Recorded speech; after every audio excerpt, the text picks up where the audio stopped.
Good morning. आज हम class 8 mathematics chapter 2 power play वो पढ़ेंगे। तो चलिए देखते हैं इसके अंदर क्या है। पहले तो ये पावर प्ले जो टॉपिक है हमें ये क्यों जानना चाहिए, ये क्यों पढ़ना चाहिए, ये पावर प्ले हमें क्यों पढ़ना चाहिए। तो ये पढ़ने से हमें क्या क्या फ़ायदा होगा। सबसे पहले हम लीनियर ग्रोथ या फिर एक्सपोनेंशियल ग्रोथ जो होता है, लीनियर ग्रोथ एक्सपोनेंशियल ग्रोथ, इसके बारे में पता चलेगा। फिर बेस पावर जो है उसके बारे में पता चलेगा। फिर बड़े नंबर को कैसे छोटे करके लिखा जा सकता है या फिर छोटे नंबर को कैसे बड़े करके लिखा जा सकता है उसके बारे में पता चलेगा। और साइंस को हम डेली लाइफ के साथ जोड़ सकते हैं और जो भी आगे जाके मैथमेटिक्स या साइंस को लेके अपना फ्यूचर बनाना चाहते हैं उसके लिए ये बहुत ज़रूरी चैप्टर है पावर प्ले। तो देखते हैं बुक के अंदर क्या है। बुक के अंदर एक एग्जाम्पल दिया गया है। उस एग्जाम्पल में ये बताया है कि एक पेपर का थिकनेस है 0.001 सेंटीमीटर। तो उसे अगर हम 2 बार फोल्ड करेंगे, 3 बार फोल्ड करेंगे या ऐसे ही 46 टाइम फोल्ड करेंगे तो वो मून तक पहुंच जाएगा। ये सच है। कैसे? देखिए, पेपर का थिकनेस दिया गया है 0.001 सेंटीमीटर। उसे अगर हम 1 टाइम फोल्ड करते हैं तो ये कितना हो जाएगा, ये 0.002 सेंटीमीटर हो जाएगा। फिर 2 टाइम फोल्ड करने से ये 0.004 सेंटीमीटर हो जाएगा। फिर 3 टाइम फोल्ड करने से 0.008 सेंटीमीटर हो गया। तो एक साइड में ये ग्रोथ हो रहा है, आप देखिए 1 2 3 करके ग्रोथ हो रहा है और इधर ये टू टाइम्स ग्रोथ हो रहा है, 2 टाइम्स। तो इस तरह का जो 2 टाइम्स या नॉर्मल ग्रोथ से ज़्यादा ग्रोथ हो रहा है इससे एक्सपोनेंशियल ग्रोथ कहते हैं, एक्सपोनेंशियल ग्रोथ। और ये नॉर्मल ग्रोथ जो लीनियर ग्रोथ है। फिर बुक के अंदर दिया गया है, यहाँ पे देखिए 0.002 सेंटीमीटर 1 फोल्ड करने से, 2 टाइम्स फोल्ड करने से 0.004 सेंटीमीटर, इस तरह 6 टाइम फोल्ड करने से 0.064 सेंटीमीटर, 7 टाइम करने से 0.128 सेंटीमीटर, 8 टाइम फोल्ड करने से 0.256 सेंटीमीटर। तो डबल हो रहा है। अभी इधर 70 टाइम फोल्ड करने से 131 सेंटीमीटर, 18 टाइम फोल्ड करने से ये इसका डबल 262 सेंटीमीटर हो रहा है। 20 टाइम फोल्ड करने पर ये हो रहा है 10.4 मीटर। 21 टाइम फोल्ड करने पर ये कितना हो जाएगा, 20.8 मीटर। फिर 22 टाइम फोल्ड करने पर ये कितना हो जाएगा, 41.6 मीटर। तो इस फिर आप 23 टाइम फोल्ड करने पर कितना होगा, 24 टाइम फोल्ड करने पर कितना होगा, 25 टाइम फोल्ड करने पर कितना होगा, ये आप कर सकते हो। इधर 27 टाइम फोल्ड करने से 1.3 किलोमीटर हो रहा है, 28 टाइम फोल्ड करने से 2.6 किलोमीटर होगा। इस तरह फोल्ड करने से कितना होगा ये आप कर सकते हो, दुगना ही होगा। जब हम 20 टाइम्स फोल्ड कर रहे हैं तो 10.4 मीटर हो रहा है, 21 करने पर इसका डबल। इस तरह 30 टाइम फोल्ड करने पर जितना होगा 31 टाइम फोल्ड करने पर उसका डबल ही होगा। तो फिर देखते हैं एक्सपोनेंशियल नोटेशंस एंड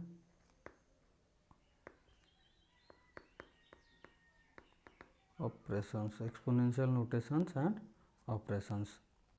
पहले तो हमें ये समझना पड़ेगा कि एक्सपोनेंट्स क्या होता है। जब एक ही नंबर बार बार मल्टीप्लाई होता है तो उसे छोटा करके लिखने को एक्सपोनेंट्स कहते हैं। एक ही नंबर, सपोज नंबर इज 2, उससे बार बार मल्टीप्लाई करते हैं, 4 बार मल्टीप्लाई करिए, उसे छोटा करके लिखना है 2 to the power 4, इसे छोटा करके लिखने को एक्सपोनेंट्स कहते हैं। ये होता है एक्सपोनेंट्स। एक नंबर जब बार बार मल्टीप्लाई होता है उसे छोटा करके लिखने को एक्सपोनेंट कहते हैं। तो चलिए उसके अंदर और समझते हैं। सपोज मैं ये लिख रहा हूँ n to the power a, इससे पहले कैसे पढ़ते हैं, n to the power a। यहाँ पे n जो है ये है बेस और a जो है ये है पावर।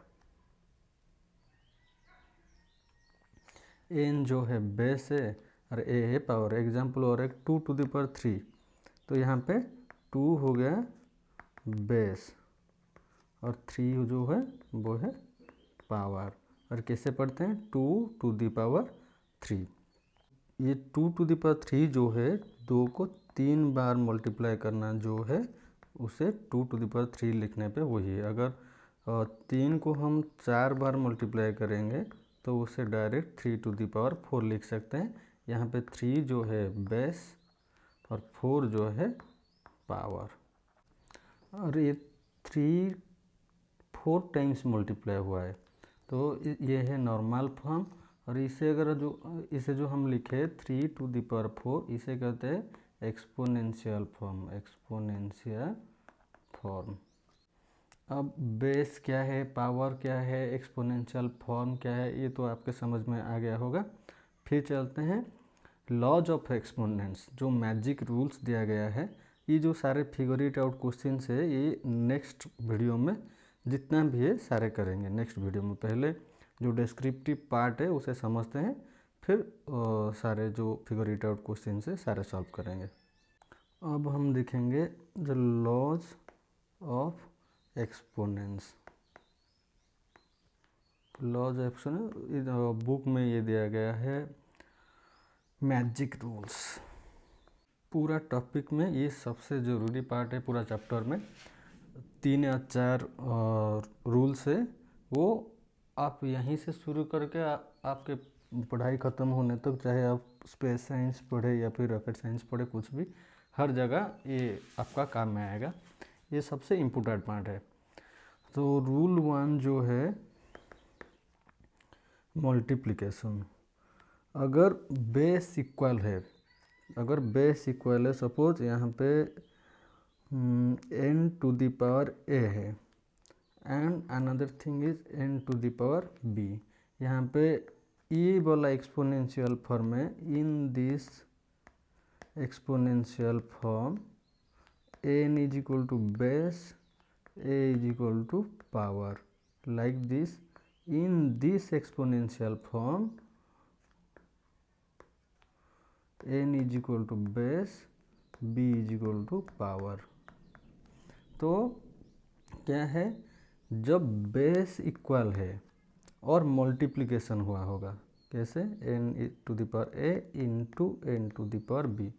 जब बेस इक्वल होगा, इधर बेस n है, इधर भी बेस n है, बेस इक्वल है और क्या हुआ है, मल्टीप्लिकेशन हुआ है, तो वही बेस रहेगा और पावर जो है दोनों का वो ऐड हो जाएंगे, a प्लस b हो जाएंगे। तो पूरा फार्मूला ऐसा है, n to the power a into n to the power b is equal to n to the power a plus b। ये है रूल नंबर 1 मल्टीप्लिकेशन का। तो एग्जाम्पल सपोज करते हैं हम 2 to the power 3 into 2 to the power 2। इधर इस वाला एक्सपोनेंशियल फॉर्म में बेस 2 है, पावर 3 है। ये वाला एक्सपोनेंशियल फॉर्म में बेस 2 है, पावर 2 है। दोनों एक्सपोनेंशियल मल्टीप्लिकेशन, दोनों एक्सपोनेंशियल फॉर्म जो है मल्टीप्लाई हुआ है। तो according to the formula base वो ही रहेगा, मतलब बेस इधर 2 है, 2 रहेगा और किसका ऐड हो जाएगा, पावर का। तो 3 plus 2 is equal to 2 to the power 5, like this. 7 to the power 3 into 7 to the power 5 into 7 to the power 2। Example. तो तीनों एक्सपोनेंशियल फॉर्म में बेस इक्वल है, मतलब बेस वही लिख देना है हमको। फिर क्या हुआ है, फिर मल्टीप्लिकेशन हुआ है। बेस इक्वल है, मल्टीप्लाई हुआ है एक्सपोनेंशियल फॉर्म का, तो पावर क्या हो जाएगा, ऐड हो जाएगा। 3 plus 5 plus 2 is equal to 7 to the power 10। फिर रूल 2 देखते हैं, ये डिवीजन का है। अगर दोनों एक्सपोनेंशियल फॉर्म में बेस इक्वल है और डिवीजन हुआ है, like n to the power a divide n to the power b, ये वाला एक्सपोनेंशियल फॉर्म में n बेस है, a पावर है, ये वाला एक्सपोनेंशियल फॉर्म में n बेस है, b पावर है, और दोनों एक्सपोनेंशियल फॉर्म में बीच में क्या है, डिवाइड हुआ है। तो जहाँ भी ऐसे बेस इक्वल होगा और डिवीजन हुआ होगा तो उनके पावर का सब्सट्रैक्शन हो जाएगा, like n to the power a minus b। अब पूरा फॉर्मूला यही है, n to the power a divide n to the power b is equal to n to the power a minus b। ये है second formula division वाला। Exponential form में अगर division हुआ होगा, बेस इक्वल हुआ होगा, तो इस तरह कर सकते हैं।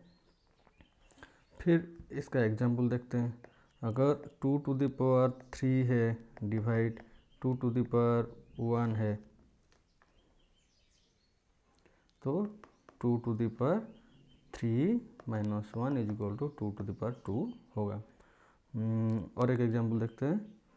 5 to the power 7 divided by 5 to the power 3, ये भी डिवीजन है, दोनों बेस इक्वल है, डिवीजन हुआ है एक्सपोनेंशियल फॉर्म के बीच में, तो उसका जो पावर्स है वो सब्सट्रैक्ट हो जाएंगे। 5 to the power 7 minus 3 is equal to 5 to the power 4।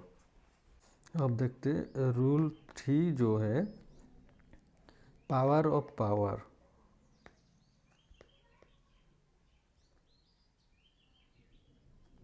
अगर किसी एक्सपोनेंशियल फॉर्म में, suppose n to the power a, this is an exponential form, अगर किसी एक्सपोनेंशियल फॉर्म के ऊपर और पावर है, पावर के ऊपर पावर है, तो वो दोनों पावर क्या हो जाएंगे, मल्टीप्लाई हो जाएंगे। n to the power a into B is equal to n to the power A B.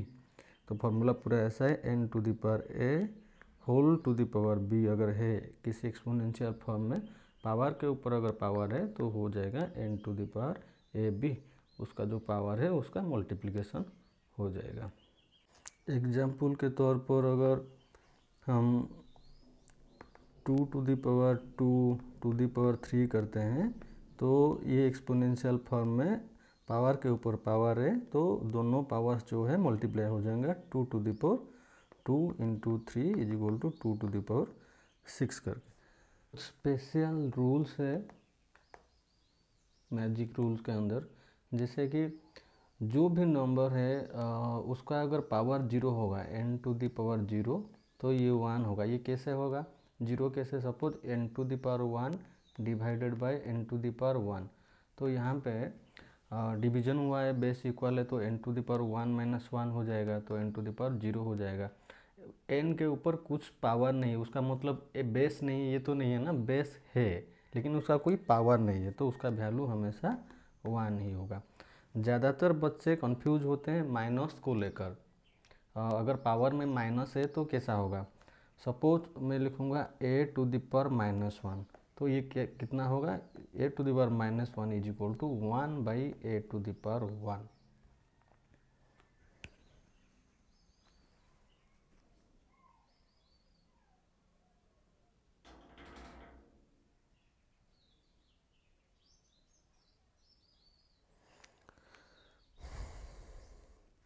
Example के तौर पर 2 to the power minus 1 is equal to 1 by 2 to the power 1, 2 to the power minus 3 is equal to 1 by 2 to the power 3। अगर और एक थोड़ा ज़्यादा बड़ा example लेते हैं, थोड़ा अच्छा एग्जाम्पल। एक क्वेश्चन दिया गया है 2 to the power 4 minus 4 into 2 to the power 7। हमें पता है पहले से रूल नंबर 1 से, ये स्पेशल रूल है, इसे याद रखना, और इसे भी। तो यहाँ पे बेस इक्वल है और दोनों एक्सपोनेंशियल फॉर्म के बीच में मल्टीप्लिकेशन हुआ है, तो हमें पता है अगर बेस इक्वल है और मल्टीप्लिकेशन हुआ है तो दोनों का पावर ऐड हो जाएगा। 2 to the power minus 4 plus 7 is equal to 2 to the power 3।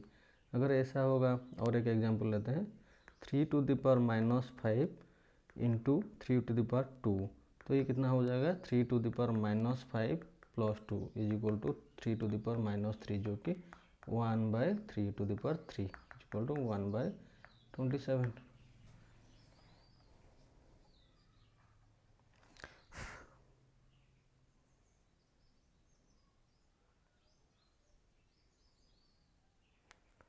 फिर एक 10 का रूल है, 10 के ऊपर जितना पावर होगा 1 में उतना जीरो होंगे।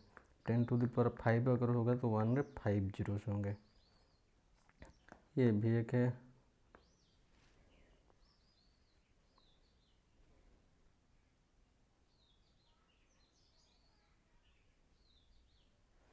मैं बताया था कि बच्चे कैसे माइनस को, अगर पावर में माइनस हो तो कैसे कंफ्यूज होते हैं। इस तरह अगर बेस में माइनस हो, -2⁻³ है, तो इसे कंफ्यूज नहीं होना है। क्यों कंफ्यूज होना है? -2⁻³ मतलब क्या है? -2 को 3 बार मल्टीप्लाई किया गया है, तो 3 बार अगर मल्टीप्लिकेशन करें तो पहले सिंबल को मल्टीप्लाई करते हैं, minus minus plus, plus minus minus, 2 2 जा 4 2 जा 8, ये -8 हो गया। अगर 2 बार करें तो -2⁻², तो -2 इंटू -2, ये कितना हो जाएगा? माइनस माइनस प्लस, 2 2 जा 4। इसमें ये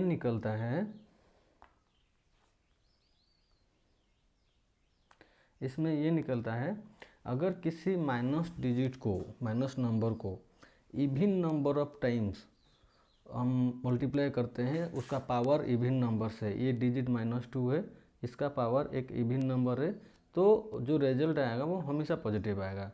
अगर किसी माइनस डिजिट को ऑड नंबर टाइम मल्टीप्लाई करते हैं या फिर उसका पावर ऑड नंबर पे है, तो वो हमेशा माइनस में आएगा। अब हम जानेंगे साइंटिफिक नोटेशंस क्या होता है। साइंटिफिक नोटेशंस क्या होता है? साइंटिफिक नोटेशंस को स्टैंडर्ड, साइंस में स्टैंडर्ड फॉर्म भी कहते हैं। स्टैंडर्ड फॉर्म क्या है और क्यों पढ़ेंगे ये देखिए। जब किसी बड़े नंबर को छोटे करके लिखना है या फिर बहुत छोटे नंबर को बड़ा करके लिखना है, सपोज हम यहाँ से सन तक का डिस्टेंस लिखेंगे तो इतना जीरो हो जाएगा, हमें कंफ्यूज हो जाएगा। या फिर किसी माइक्रो ऑर्गन जो होते हैं, माइक्रो ऑर्गेनिजम्स, तो उसका लेंथ अगर हम बड़ा करके लिखेंगे तो स्टैंडर्ड फॉर्म में लिखा जाता है। वो स्टैंडर्ड फॉर्म में कैसे लिखा जाता है, चलिए देखते हैं।